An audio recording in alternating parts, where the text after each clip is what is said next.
Sir చెప్పండి. 'Quota Srinivas' గారు ఇప్పుడు దాదాపు 750 పైగా సినిమాలు చేశారు. అందరిని ఎంతగానో మెప్పించి, నవ్వించారు. సో, వారి గురించి ఒక మాటలో చెప్పాలంటే ఏం చెప్తారు? ఒక్క మాటలో చెప్పాలంటే హ్మ్. ఈ తెలుగు చలనచిత్ర చరిత్రలో హ్మ్. సువర్ణాక్షరాలతో లిఖించబడిన హ్మ్. నామం ఏదనంటే కోట శ్రీనివాసరావు. హ్మ్. సువర్ణ దీంట్లో బొమ్మ గీస్తే సువర్ణాక్షరాలతోటి సువర్ణ బొమ్మ అంటే హ్మ్. చిత్రపటం అంటే అది కోట కోట గారిదే శ్రీనివాస ఉంటది. కోట గారి. ఎందుకంటే కోట అనే వ్యక్తి ఒక మామూలు ఆర్టిస్ట్ కాదమ్మా. హ్మ్. అనేక మంది ఆర్టిస్టులు వస్తుంటారు, చేస్తుంటారు. అవును.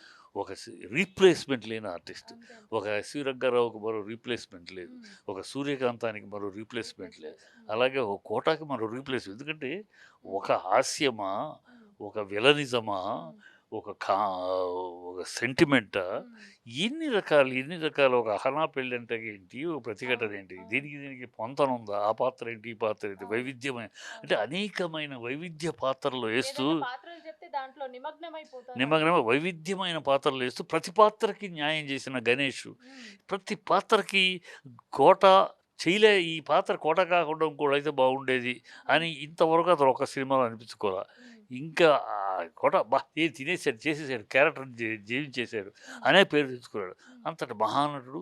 నాకు చాలా మిత్రుడు. హ్మ్. ఎప్పుడూ తను ఆర్టిస్ట్ కావటానికి ముందు 'మా ఊరి దేవత' సినిమా హ్మ్. నేను హైదరాబాద్‌లో షూటింగ్ చేయడానికి వచ్చినప్పుడు, హ్మ్. అప్పుడు తను బ్యాంక్‌లో ఉద్యోగం చేస్తుండేవాడు. హ్మ్. ఆ రోజుల్లో ఏంటంటే మేము హైదరాబాద్ షూటింగ్ చేయడానికి వస్తే మెయిన్ ఆర్టిస్టులు తెచ్చుకునేవాళ్ళం. హ్మ్. మిగతా వాళ్ళు చిన్న చిన్న క్యారెక్టర్స్ ఇక్కడ వాళ్ళని వేసుకునేవాళ్ళం. హ్మ్. డ్రామా ఆర్టిస్టులు, దూరదర్శన్ ఆర్టిస్టులు అలానే. హ్మ్. అలా ఎతుకుతున్న టైంలో ఈయనొచ్చారు. హ్మ్. ఈయన బ్యాంక్‌లో ఉద్యోగం చేస్తున్నానని ఏదో క్యారెక్టర్ డైలాగ్ చెప్పాం. హ్మ్. డైలాగ్ బ్రహ్మాండంగా ఆ చిన్నదానికి టపటపలాడిచ్చాడు. హ్మ్. అమ్మ! నేను భలే టాలెంట్ ఉన్న ఆర్టిస్ట్ దొరికాడే అనుకోని హ్మ్. వేసాం. ఆ తర్వాత అతని పెర్ఫార్మన్స్ నచ్చి, డైలాగ్ డెలివరీ నచ్చి, ఆ క్యారెక్టర్‌ని ఎక్స్‌టెండ్ చేసి మళ్ళీ రాజమండ్రిలో రెండో షెడ్యూల్ చేస్తే, ఆ షెడ్యూల్ కూడా తీసుకెళ్ళారు ఆయన్ని. ఓహ్! అంత అట్లా అక్కడి నుంచి పరిచయం నాకు. ఓకే. ఆనాటి నుంచి తర్వాత కొన్ని కొన్ని ప్రాణం ఖరీదు తర్వాత కొంచెం భూమొచ్చింది. హ్మ్. అక్కడి నుంచి అట్లా మెడ్రాస్ షిఫ్ట్ అయ్యాడు. హ్మ్. మెడ్రాస్ షిఫ్ట్ అయినాక కూడా నాకు మెడ్రాస్ నా సలహా నాతోటి ఉండేవాడు మెడ్రాస్‌లో. చాలా సార్లు ఏం కావాలన్నా చిట్టి కొత్త హ్మ్. కథ ఏం కావాలన్నా సలహా సంప్రదింపులుగా ఉండేవాడు. హ్మ్. అట్లా తర్వాత హైదరాబాదు హ్మ్. షిఫ్ట్ అవ్వటం.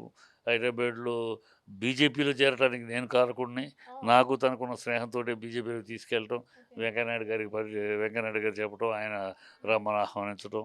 హ్మ్. అట్లా ఆ తర్వాత ఆయన ఎమ్మెల్యే ఎన్నికలకి మొత్తం తిరిగాను నేను. నాతో పాటు నేను కలిసి ఇతర వాళ్ళకి హ్మ్. తిరిగాం. అట్లా హ్మ్. తనతోటి ట్రావెలింగ్ చాలా చాలా సింపుల్ మనిషమ్మ. హ్మ్. అంతటి మహానటుడు హ్మ్. ఏమాత్రం నిగర్వి. హ్మ్. గర్వం లేదు. హ్మ్. ఉన్నది ఉన్నట్టు మాట్లాడతాడు. హ్మ్. ఎవరు కాకా పట్టే పద్ధతులు లేవు. హ్మ్. కేవలం టాలెంట్ తోటి ఆ స్థాయికెళ్ళాడు తప్పితే హ్మ్. కాకాలు పట్టు ఇంకోటో కాదు. హ్మ్. సో, అట్లా అతనిలో మేధావి. హ్మ్. ఇంకోటంటే కేవలం ఆర్టిస్ట్ కాదు. మన జ్ఞాన సంపద మామూలు కాదు. అతను కూర్చుంటే హ్మ్. జోకులేయటమే కాదు. అతని దగ్గర అనేక విషయాలు చాలా హృద్యంగా చెప్తాడు. హ్మ్. సీరియస్ మ్యాటర్స్ కూడా చాలా హృద్యంగా నవ్వుతూ హ్మ్. అసలు తెలంగాణ యాసలో రామాయణం చెప్తాడు. ఓహ్! నవ్వి రామాయణమే కానీ హ్మ్. నవ్వి సస్తాం అంత బ్యూటిఫుల్‌గా చెప్తాడు. ఓహ్! అట్లా అతని దగ్గర అనేక జ్ఞాన విజ్ఞానాలు ఉన్నాయి. మంచి చాలా గొప్ప నటుడు. గొప్ప హ్మ్. నటుడిని కోల్పోయాం. ఆ కుటుంబం కోల్పోవడం కాదు. ఇండస్ట్రీ ఒక మహానటుడిని కోల్పోయింది. హ్మ్. రీప్లేస్‌మెంట్ లేని మహానటుడిని హ్మ్. కోల్పోయింది. ఇంకోటి ఇప్పుడు 'కోట' గారు అంటే ఏ ఈవెంట్స్‌లో పాల్గొన్నా గూడా మన తెలుగు నటుల్ని తీసుకురండి, బయట వాళ్ళెందుకు అనేసి అంటుంటారు. దాని మీద మీ ఒపీనియన్ కరెక్టే ఏంటి? మనం చెప్పేది పరభాషీయులు వద్దని కాదమ్మా. హ్మ్. పరభాష నటుల్ని తీసుకురండి. హ్మ్. ఎవరిని పడితే వాడిని కాదు. హ్మ్. నటులు మంచి నటులు బ్రహ్మాండం నేను మంచి నటుడిని ఇతర భాషలో పిలవట్లేదా? హ్మ్. దాన్ని కాదనను. హ్మ్. ఏదో ఆయన షిండే. హ్మ్. షిండే లాంటి ఆర్టిస్టులు మనకు లేరా? అవును. ఎందుకు అతన్ని ఎక్కడి నుంచో తీసుకొచ్చి ఇక్కడ ఇస్తారు. ఇక్కడ వాళ్ళకి హ్మ్. పోగొట్టి అని అవును. అంటాడు. అది దాంట్లో వాదనలో న్యాయం ఉంది గదా! అవును. ఒక అమితాబ్ బచ్చన్ తీసుకొచ్చారా? ఒక హ్మ్. నజీరుద్దీన్ షా తీసుకొచ్చారా? హ్మ్. ఒప్పుకుంటాం. హ్మ్. వాళ్ళు మహత్తరమైన నటులు. హ్మ్. కనుక వాళ్ళని మనం ఈ భాషలో కూడా తీసుకొచ్చుగా మన భాషలో వాడుకో హ్మ్. అందుకని ఎవరు పడితే వాళ్ళు ఏ బాడీ ఉందని బాడీ మనకు లేదా? హ్మ్. మన వాళ్ళ బాడీ ఇంత దేహం ఉన్నవాళ్ళు లేరు. హ్మ్. ఎవరినెవరినో తీసుకొచ్చి చిన్న వేషానికి, పెద్ద వేషానికి అక్కడి నుంచి తీసుకొచ్చి మన ఆర్టిస్టులని గ్రోత్ లేకుండా హ్మ్. చేస్తున్నారు. అందులో అతని వాదనలో చాలా న్యాయం ఉంది. అందుకని ఎవరు ఎదురుగుండా మాట్లాడలేకపోయినా ఎనకాల కూడా మంచి మాట మాట్లాడుతున్నాడు మంచిదే అని అంటారు తప్పితే, అతని వాదన చాలా గట్టి వాదం.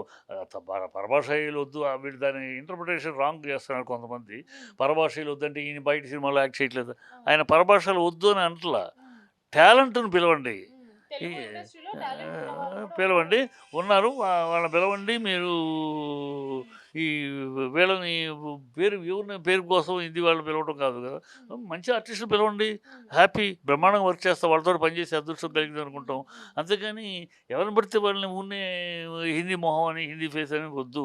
మన తెలుగు వాళ్ళు పెట్టుకోండి, వాళ్ళు తెలుగు ఇండస్ట్రీలో తెలుగులో ఉన్నారు ఆర్టిస్టులు. అదే ఆయన వాదన, మంచి వాదన. కోట గారు సినీ ఇండస్ట్రీలో అటు కమెడియన్స్‌తో కానియండి, హీరోలతో కానియండి, దర్శకులతో కానియండి, వారితో బంధం ఎలా ఉండేది? చాలా అసలు అతనితోటి ఆర్టిస్ట్‌గా అమ్మ, అతనితోటి అందరూ మంచి బంధాన్ని కోరుకుంటారు. ఎందుకంటే గొప్ప నటుడు. ఒక రైటరు అతనికి డైలాగులు రాయాలంటే వాళ్ళ కలమే పరిగెడుతుంది. ఎందుకంటే వాళ్ళు రాసే డైలాగులకి జీవాన్నిస్తాడు. రైటర్ ఎంత ప్రాణం పెట్టి రాస్తాడో దానికి అంత ప్రాణం పెడతాడు. ఆ డైలాగ్ చెప్పడంలో దాని అందం, మెళకువలు చాలా అందుకని డైరెక్టర్‌కి తను ఊహించుకున్న పాత్రను మించి చేస్తాడు. తను ఎదురు చేసేసరికి అమ్మ కళ్ళు అబ్బాయి ఏం చేసాడు కోట అనుకుంటాడు. సో అందువల్ల ఎవరు అసలు అతనితోటి స్నేహం తప్పితే విరోధం ఎక్కువ ఎవరు కోరుకోరు. ఎందుకంటే మంచి నటుడు, బ్రహ్మాండమైన నటుడు. అతనితోటి బాగుండి ఇంకా చేయించుకోవాలి, ఇంకా లాగించుకోవాలి అతని దగ్గర టాలెంట్ అనుకుంటుంది. అదే విరోధాలు తక్కువ. ఎవరితోనన్నా తగాదాలు ఉండేవా? ఇది పెద్దగా ఉండవు. ఆ కథ నిర్మోహమాటంగా మాట్లాడతాడు కనుక ఒకళ్ళకి ఇద్దరికి ఉంటుంది. ఏదో నాగబాబులు అంటాడు ఏదో ఒకటి అర మాట మాట్లాడటం తప్పితే జనరల్‌గా కోటాని అందరూ ప్రేమించారు తప్పితే అతను అందరితోటి మంచిగా ఉంటాడు. నిజం మాట్లాడతాడు. ఇప్పుడు నిజం మాట్లాడదు యథార్థవాది, లోక విరోధి అన్నట్టు అతను కొన్ని సందర్భాల్లో కొన్ని నిజాలు మాట్లాడతాడు గట్టిగా. అది కొంతమందికి బాధ కలగచ్చు. నిజం మాట్లాడినప్పుడు బాధ కలిగితే దానికి ఏం చేయలేము. అంతేగాని ఆయనకి విరోధం గాని ఒకళ్ళని ఇచ్చేయటం గాని ఉండదు. సరే అదే తగాదాలు అనేసి ఎందుకు అడిగానంటే, హ్మ్. ఇప్పుడు కోట గారు చనిపోయినప్పుడు కూడా చాలా మంది సినీ ఇండస్ట్రీ నుంచి చాలా మందొచ్చారు. అటు ఏపీ నుంచి కానియండి, ఇటు తెలంగాణ నుంచి కానియండి, సీఎంల వరకు కూడా వచ్చారు. కానీ బాలకృష్ణ గారు కనిపియలేదు అనేసి ఒక బాలకృష్ణ రాకపోవటం అనేది బాలకృష్ణకి కోట మీద బాధ ఉంది. ఆ బాధ ఏంటంటే వాళ్ళ నాన్న పాత్రని వేసి కామెడీ చేశాడని. ఏ బిడ్డకైనా తన తండ్రిని గురించి హేళన చేసినప్పుడు రామారావు గారు స్వీకరించారు. ఆయన బ్రదర్ మళ్ళీ ఏమైనా చేస్తున్నారా మా మీద వేషాలు అని అడిగాడు ఆయన కోటని. ఆయన సరదాగా ఆయన వేరే స్టైల్లో తీసుకున్నాడు. ఏదో వాళ్ళు మనం కామెడీ చేశారు, హేళన చేశారు అనుకోకుండా ఏదో మన పేరు మీద వాళ్ళు పర్ఫార్మెన్స్ చేశారు. ఓకే బాగానే చేశారు బ్రదర్ అని బట్ కొడుకుగా బాలయ్యకి మా నాన్న అందరూ ఊరందరూ ప్రపంచం అంతా గౌరవిస్తూ ఉంటే దేవుడు అని చూస్తూ ఉంటే ఈయన హేళన చేసి ఆయన వేషం వేస్తాడా అని కోపం. ఆ కోపం ఎన్టీఆర్ గారు వచ్చినప్పుడు బాలకృష్ణ గారు రాకపోవడానికి ఎన్టీఆర్కి బాలకృష్ణకి కోటని డైరెక్ట్గా కోటని కోపడ్డాడు ఆ వేషం వేసినందుకు. నేనేం చేయను, ప్రొడ్యూసర్ డైరెక్టర్ అడిగారు, నేను నటుడిని ఏ వేషం ఇచ్చినా వేయాలి కనుక వేశాను అన్నాడు. కోపం వచ్చింది, తండ్రిని అవమానించాడన్న ఫీలింగ్ తీసుకున్నాడు. కనుక అతను జూనియర్ ఎన్టీఆర్కి అది లేదు. జూనియర్ ఎన్టీఆర్ విషయం వేరు. జూనియర్ ఎన్టీఆర్ నెక్స్ట్ జనరేషన్ వచ్చాడు ఆర్టిస్ట్గా. ఇతనికి బాగా ఈక్వేషను, తాత అని పిలుచుకుంటూ అట్లా మంచి అనుబంధం ఉంది. అందువల్ల జూనియర్ బాలయ్యకి వాళ్ళ నాన్నను అవమానించాలని కోపంతో ఉమ్మూసాడు కోట. అది నిజమే అంటారా? నిజమే. కోపం వచ్చి ఉమ్మూసాడు. అంటే బాలయ్య ఎమోషన్ అంతే. వాళ్ళ నాన్నని నా నాన్న అవమానిస్తే నేను అన్నాను మీ నాన్నని అవమానిస్తే నువ్వు ఊరుకుంటావా అన్నాడు. ఊరుకోను డెఫినెట్గా, నేనైనా ఊరుకోను. నువ్వు ఊరుకుంటావా మరి అదే చేశాను అన్నాడు. ఇంకేం మాట్లాడలేదు. ఒక తండ్రిగా ఒక బిడ్డగా వాళ్ళ నాన్నని అవమానించేందుకు ఆగ్రహించాడు. దానికి మనం తప్పట్లేదు. ఇప్పుడు అదే విషయం రాలేదు అని అంటే ముఖం మీద ఉంచాడు. ఆ కోపమే ఇప్పుడు కూడా కంటిన్యూ అవుతుంది. అక్కడ కట్ అయిపోయిందమ్మా. అప్పుడేదో ప్రేమ అయితే అప్పటి నుంచి కట్టు.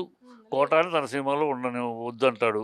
ఖచ్చితంగా నేను చేయలేను అతనితో. నా తండ్రిని అవమానించి వేషం వేశాడు, అతని మొహం నేను చూడలేను, చేయడు. అది ఎప్పుడు ఓపెన్. ఓపెన్ చేయడు. దానికి ఇవాళ మళ్ళీ కొత్తగా నాటకాలు తెలియవు. బాలయ్యకి అంతా నాటకాలు తెలియవు. మనసులో కోపం ఉన్నా బయటకు వచ్చి అందరి కోసం అంటే తెలియదు. అతని క్యారెక్టర్ అంతే. ఫట్ స్ట్రైట్ ఫార్వర్డ్ అంతే. నువ్వు నాకు నచ్చలేదు అంతే. ఏం ఎందుకు రాలేదంటే దానికి అర్థం లేదు, రాడు అంతే. అతని క్యారెక్టర్ అది. డ్రామాలు చేయడు. నచ్చకపోయినా 10 మంది కోసం, లోకం కోసం ఈ డ్రామాలు అతనికి చేత కాదు. కానీ కొంతమంది ఏమంటున్నారంటే బతికి ఉన్నప్పుడు వేరు, ఇప్పుడు చనిపోయినాక కూడా కనీసం ముఖం చూడడానికి రావాలి కదా అన్నట్టు. రావాలి. ఎందుకు రావాలి? మీ యాటిట్యూడ్ అది. మీ యాటిట్యూడ్ రావాలంటే వెళ్ళండి మీరు. బాలయ్య యాటిట్యూడ్, బాలయ్యకంటూ ఒక క్యారెక్టర్ ఉంది, బాలయ్యకంటూ ఒక మెంటాలిటీ ఉంది కదా. బాలయ్య మెంటాలిటీ బాలయ్య అంతే. ఒకసారి కాదు అనుకుంటే కాదు, ఒకసారి అవునంటే అవును, కాదంటే కాదు, అంతే. కాదు అనుకున్నాడు అంతే. కోట నాకు కాదు, కోట అనేవాడు నాకు మనిషి కాదు. మా నాన్నని అవమానించాడు, నా మనసులో ఉండిపోయింది. కాదు అంతే. ఈ కాదు నాకు అయినాకైనా వెళ్ళొచ్చు కదా అంటే, మీరు వెళ్తే వెళ్ళండి. అది బాలయ్యకి ఎందుకు అంటగడతాం? బాలయ్య వ్యక్తిత్వం అది, బాలయ్య క్యారెక్టర్ అది. స్ట్రెయిట్ ఫార్వర్డ్ యెస్, నో అంటే నో అంతే. చచ్చినా బతికినా నో అంతే. ఇప్పుడు చచ్చిపోయాడు కదా! దాంట్లో ఏముందిలే, ఇలా పోదాంలే, ఈ వంకర టింకర డిప్లొమసీలు బాలయ్యకి తెలీదు. బాలయ్య ముక్కుసూటి మనిషి. అలాగే అతని క్యారెక్టర్ అంత అందరూ తెలుసు. రాడు. ఆ రోజు కూడా చాలామంది నేను ఉన్నప్పుడు కూడా బాలయ్య వస్తాడా, బాలయ్య రాడు అని చెప్పాను. బాలయ్య రాడు. వస్తే సంతోషం కానీ బాలయ్య రాడు. అతని క్యారెక్టర్ అది. తెలిసిన వాళ్ళకి ఎవరికైనా బాలయ్య ముక్కుసూటి మనిషి అంతే. కోపం వచ్చిద్దా మొహం మీదే. వెనక్కెళ్ళి ఎదురుగుండా నవ్వి వెనక్కెళ్ళి ఎక్కిరించటాలు ఉండవు. మొహం మీదే మాట్లాడతాడు. నో అంటే నో, యెస్ అంటే యెస్ అంతే. అదే నో అన్నాడు అంతే. నో అన్నాక వన్స్ నో. మళ్ళీ మధ్యలో నయం ఇయన్నీ నంగనాచి వేషాలు చెయ్యడు. బాలయ్య క్యారెక్టర్ అది అంతే.